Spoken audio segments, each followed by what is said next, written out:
Hi, I'm Lucas, And I'm Brian. and this is the Quax Podcast.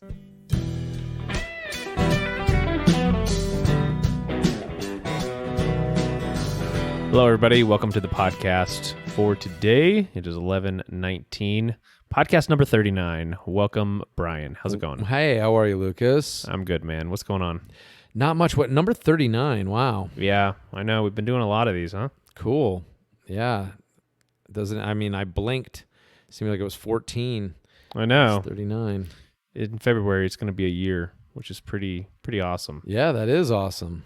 Yeah. So before we start in, I wanted to hear about your brain supplement that you've been taking.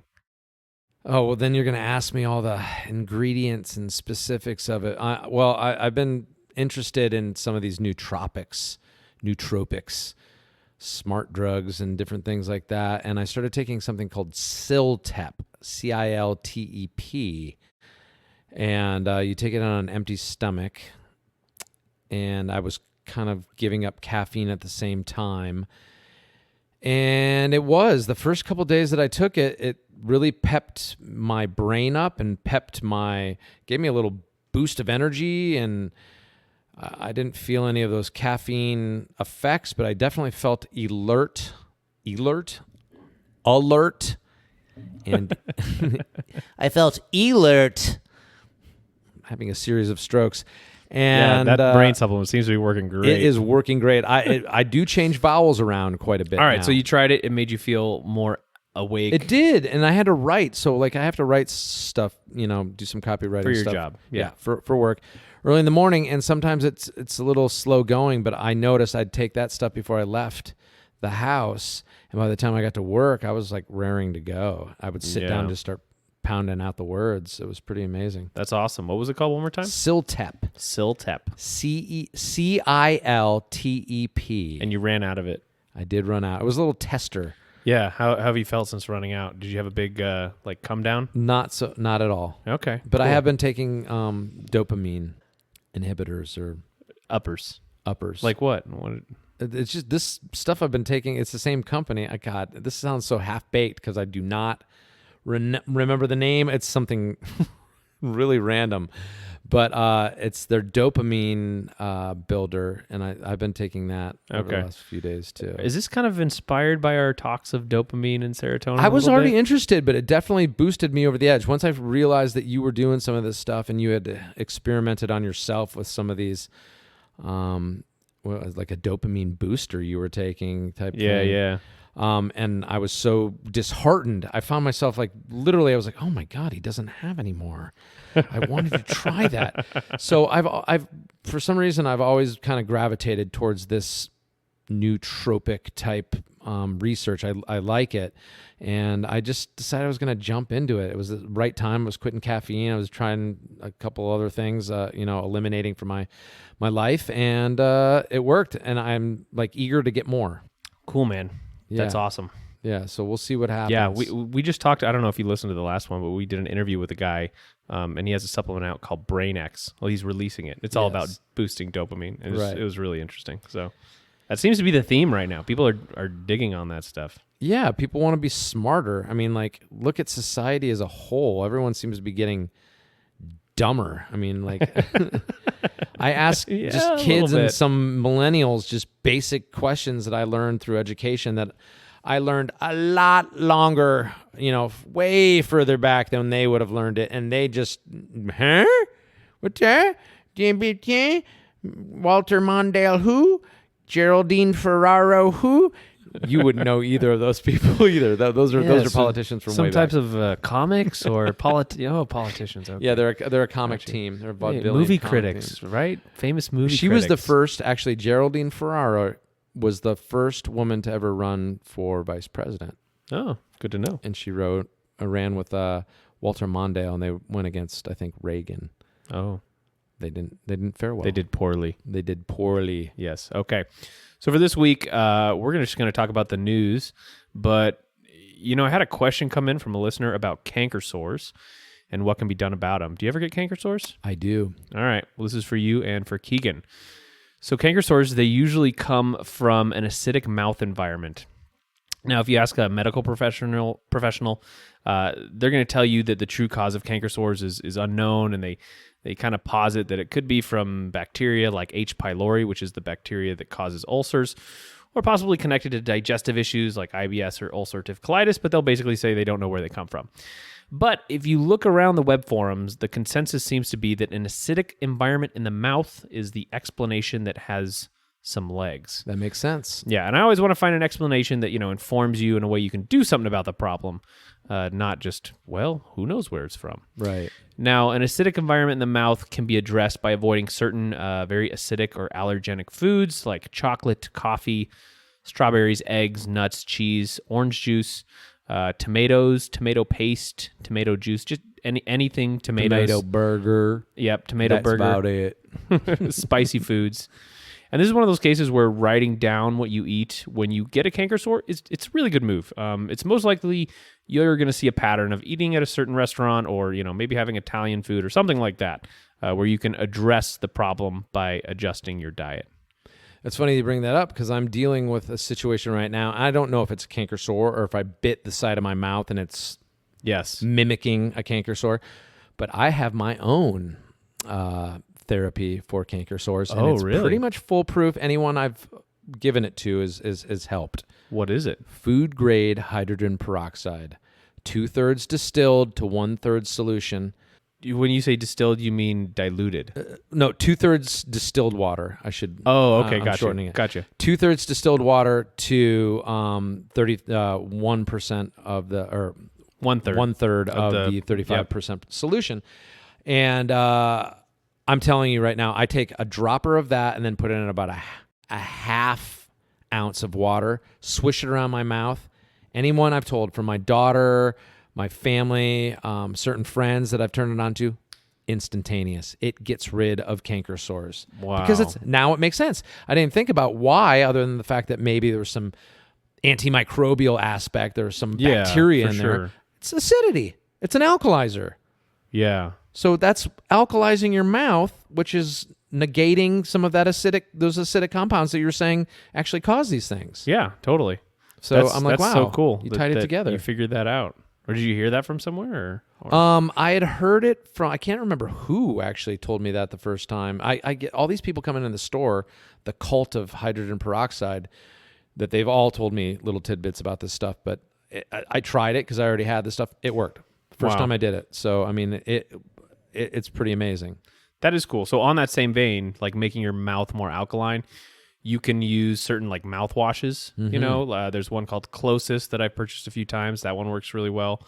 There's no taste whatsoever, and it kind of neutralizes the pH in your mouth.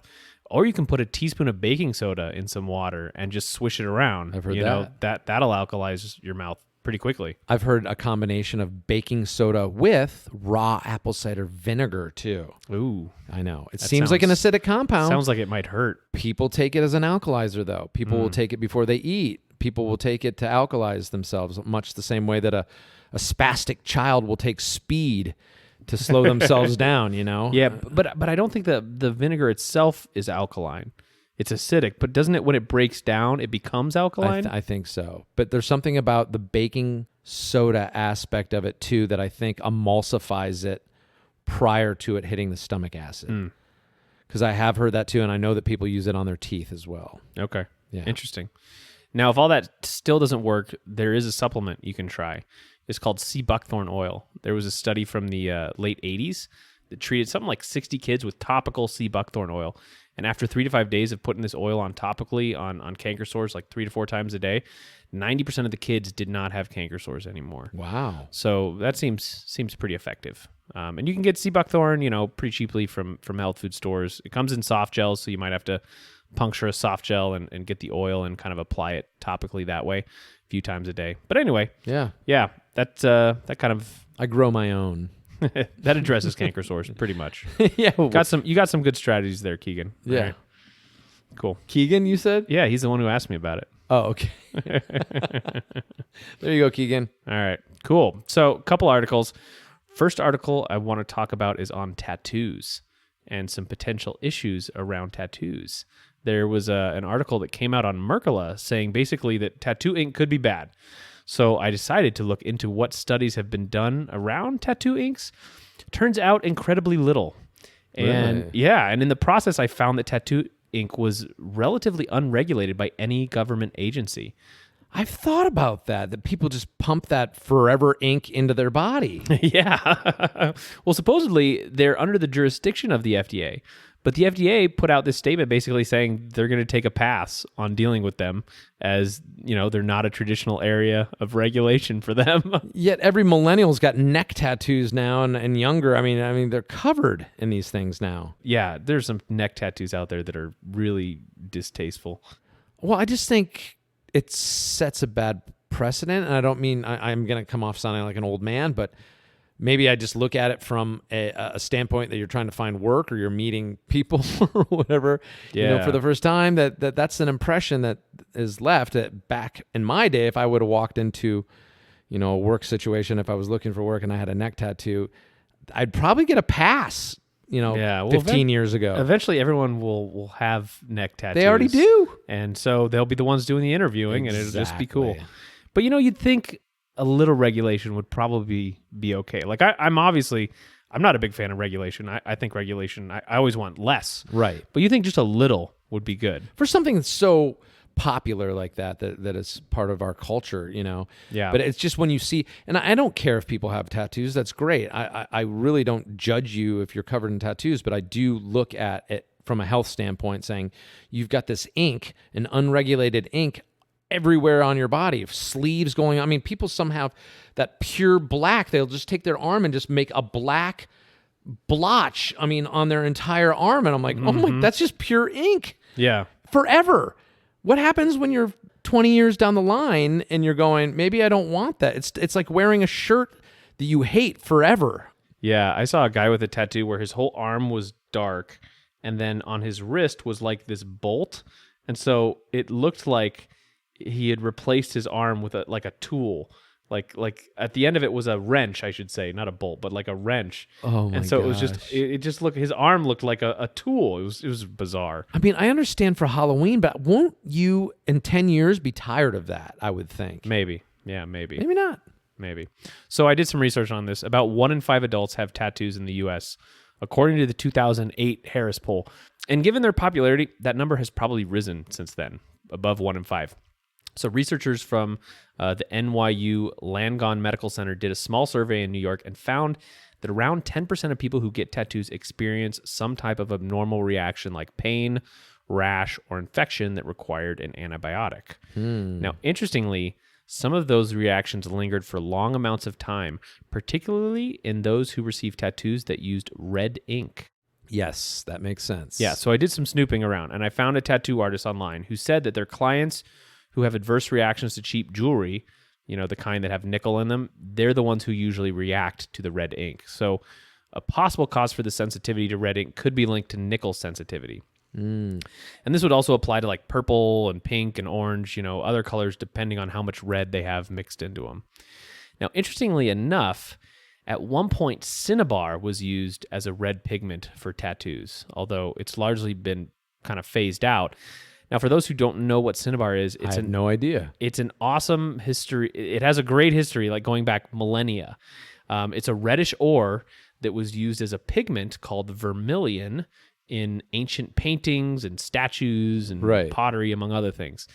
So within alchemy, in the last few hundred years, it was thought to be the philosopher's stone, meaning you could use it to turn lead into gold.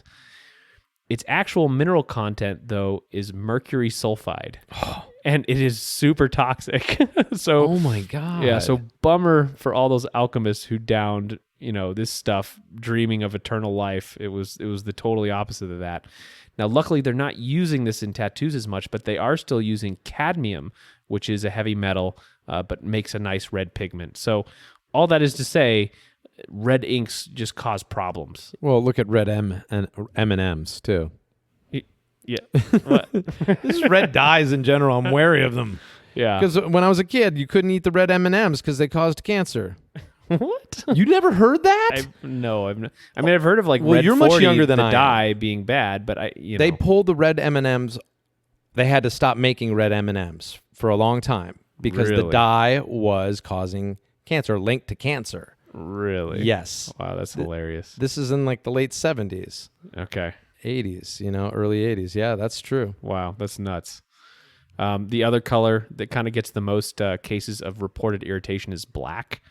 There's a 2011 study published in the British Journal of Dermatology cited black as the pigment that contained the most amount of nanoparticles. Nanoparticles are super small particles that easily absorb deeper into your skin, and they potentially get into your organs where they can cause inflammation and nerve damage and might be carcinogenic.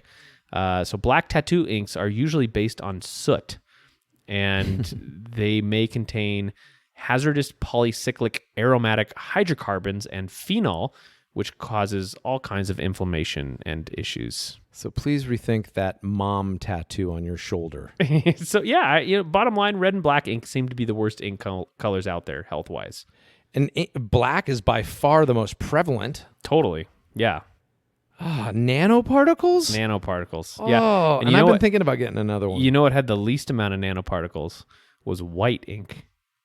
The one that nobody uses. Well, you can't even see the tattoo, can you? Well, I guess it depends on what color you are.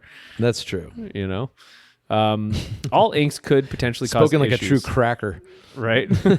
There are organic inks that have less chance of causing abnormal problems, but those tend to fade pretty quickly. Oh. So, the better you want your tattoo to look, probably the worse it's going to be for you health-wise. Okay.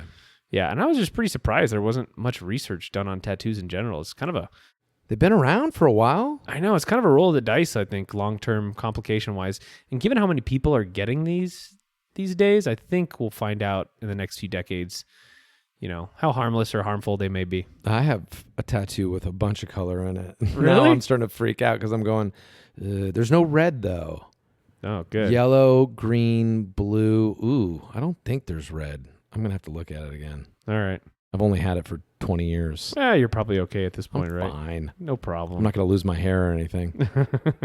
Yes, Brion is bald. I'm bald. By choice, you shave it off. Sure. Yeah. Yeah, I still have the stuff on the sides. So the next article I want to talk about, it was also on Mercola, but the research is comes from Oregon State University in collaboration with Ohio State University. So researchers, they were studying fruit flies and whether the types of light they were exposed to had an impact on their lifespan. So fruit flies, they share some of our genetic code, and they have very short lifespans. So they can be useful in experiments like this where they're testing whether something impacts your lifespan at all, where it'd be difficult with animals, who might live for years, that kind of thing. Right. Yeah. So I'm going to quote from Mercola here because it explained the experiments really well. So they first kept adult flies in a daily cycle of 12 hours of white fluorescent lighting followed by 12 hours of darkness. The second group was kept in constant darkness. After analysis of lifespan and neurological function, the researchers found that those in constant darkness exhibited a significant extended lifespan compared to those who were in the light for 12 hours each day. Now, the light used in the experiments contained a substantial amount of blue light, which led to the second stage of the experiment. During this stage, the first group of flies was kept in blue LED light for 12 hours, followed by 12 hours of darkness. The second group was kept in white LED light with the blue wavelength blocked for 12 hours, followed by 12 hours of darkness. Those kept in the blue light had a dramatic reduction in their lifespan. Oh my goodness. Which was shortened by approximately 10%. The researchers noted accelerated damage to the retinal cells as well as neurodegeneration and impaired locomotor performance in the test flies. Oh boy. End quote. So basically, if that translated to humans, it's like a 10% reduction in lifespan, which could be around 7 years or so. That's a lot. It's a lot, yeah. And that's from screens? That's from fluorescent light on these flies. But I mean, like, is that blue light the same stuff that we're getting from our phone? Yeah. That's what Correct. I'm saying. So every light, has different amounts of blue or orange or red or whatnot. And so they isolated out the blue light to say, look, this blue light itself, if you have everything else in the spectrum but blue, you live longer than with the blue. Yeah. That scares me. Yeah. So the article basically goes on to talk about how blue light, it can kind of increase free radicals, cause sleep problems. And I think we've talked a bit about that in the podcast, so I'm not really going to go into it, but you can read the article. But what this article reminded me of was a change that I recently made that has seriously increased my health and energy. And it's easy. It's not that expensive.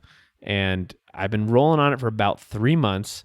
And I've never looked back. And Talk to me, Goose. I went from using a computer screen to a projector. And I also changed my TV screen to a projector. Now, for some reason, when I use a regular LCD monitor or a TV screen, I get all kinds of problems on, extended viewing. If I spend a whole day in front of a computer monitor, like my eyes hurt, I'm exhausted, I feel did that today. I feel numb. It's just it feels terrible, right? It's bad. Yeah, it feels awful. It's not something I look forward to, or I like doing at all. And I've been looking at a computer monitor on a day-to-day basis for a very long time. Just to give you history on me, I played computer games as a kid for hours and hours. So, I mean, if we're talking about like coal mining, I would definitely have the black lung. You would have the black lung by pop. now. Yeah, I'm guessing my long-term exposure is pretty high. Now, since moving to a projector that I bought for around $150, I have no eye strain, no headaches, no tiredness. I could literally stare at my wall with an image projected on it all day and feel totally fine. It's made looking at things on the web go from like, ugh, to like, oh, yeah, who cares? Wow. I know. So if I had to guess, I would bet that in the future, people will move to using projectors at home as all this screen time that we're exposed to from phones and, school laptops, I think it catches up with people. Well, you're talking about smart people here.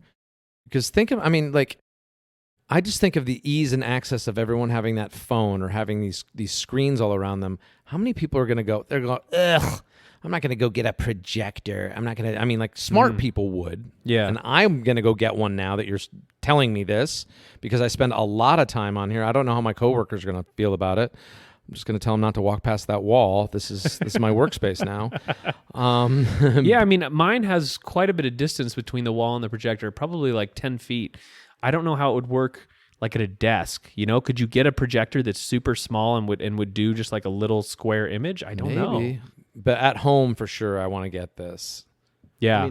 For television as well, because I watch on the net anyways. So yeah, I just project it onto the wall. Yeah, I used to have to like ration my screen time. So I'd be like, okay, I got to do the podcast, so I'm going to spend a couple hours looking at the screen for that, and then I'm going to watch a show tonight. Okay.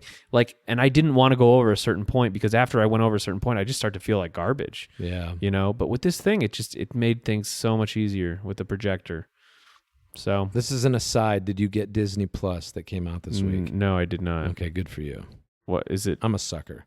Did you? I did. I got it for The Mandalorian.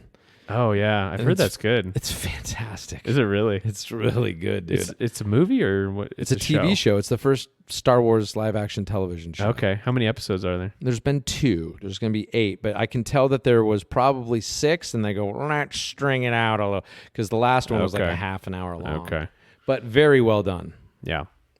So I'm going to project that onto my wall. Nice, dude. I'd be curious to see what you think. So just to wrap it up, hopefully people start using these more and they stop using those just terrible fluorescent bulbs. And just a tip I wanted to say, like if you're a manager or an owner of a business that has an office, like a great way to lower worker stress in general is just to switch your lighting to incandescent range instead of fluorescent. Okay. It makes a big difference. Like long term, your workers, I think, are going to thank you just because it has less blue light, more orange light. And like this study is saying, blue light overexposure can be bad. I think it's funny that in most workplaces, fluorescent light is, I don't know if it's because it's cheaper. That scared the bejesus out of me. That's the show dog. He protects the studio. I don't know what I was saying, actually. Cheaper? Oh, cheaper or what? But I've always had this just cringe and adverse reaction to fluorescent lights since I was young. Yeah. And I've gone out of my way in certain situations to replace fluorescent bulbs, even when it meant employers or other people not necessarily knowing that I'm doing that. But I always wondered why. It seems to me this insidious because they've known what fluorescent lights, because aside from what you're telling us with the fruit flies, there is something to be said about the dulling of intelligence and cognitive properties that I've heard associated with fluorescent lights as well. And I always wondered if that was by design. It might in be schools. It might be like fluorescent light. It has a lot of blue light that's really stimulating. and then you pump up the AC, you make it really cold, and you might get some more worker productivity out of that. There's a reasoning behind that. Like, okay, we stimulate them, we make it cold, they get coffee, like they'll work harder. Yes. But you burn out real quick doing that. You burn your workers up, so it's not a good long-term solution. There's less pushback from the fluorescents too. You just kind of do your thing. And maybe you get more docile workers. Mm-hmm. The incandescent boys are mounting a rebellion. Like Hindu cows. That was a great movie, wasn't it? Yes. All right, man. That's all I got for this week. It was a nice little, we had some nice little tidbits. Yep. Nice chill podcast. And check out a projector. They're pretty cheap. And I think you'll like it. I feel way better. I feel like I'm going to go out and start pricing some of these doodads today. Yep. Go to Amazon. There's some cheap ones. This one's $150, which is kind of mid-range. There's much more expensive ones, but then there's ones that are in the $50, $60 range that I think might be pretty garbage. But yeah, I want something pretty good if I'm going to be throwing all my horses behind this thing. Totally. So quaxpodcast.com if you are interested in anything that we put up, any recommended items, that kind of thing. And shoot us an email at quaxpodcast@gmail.com if you have any questions or you want to suggest a podcast topic. We'd be happy to hear it. And if you want to be the topic, you could give us your who are you? You give us your health problems and we'll come up with stuff right. for you. Yeah. All right. Thanks everybody. Be well.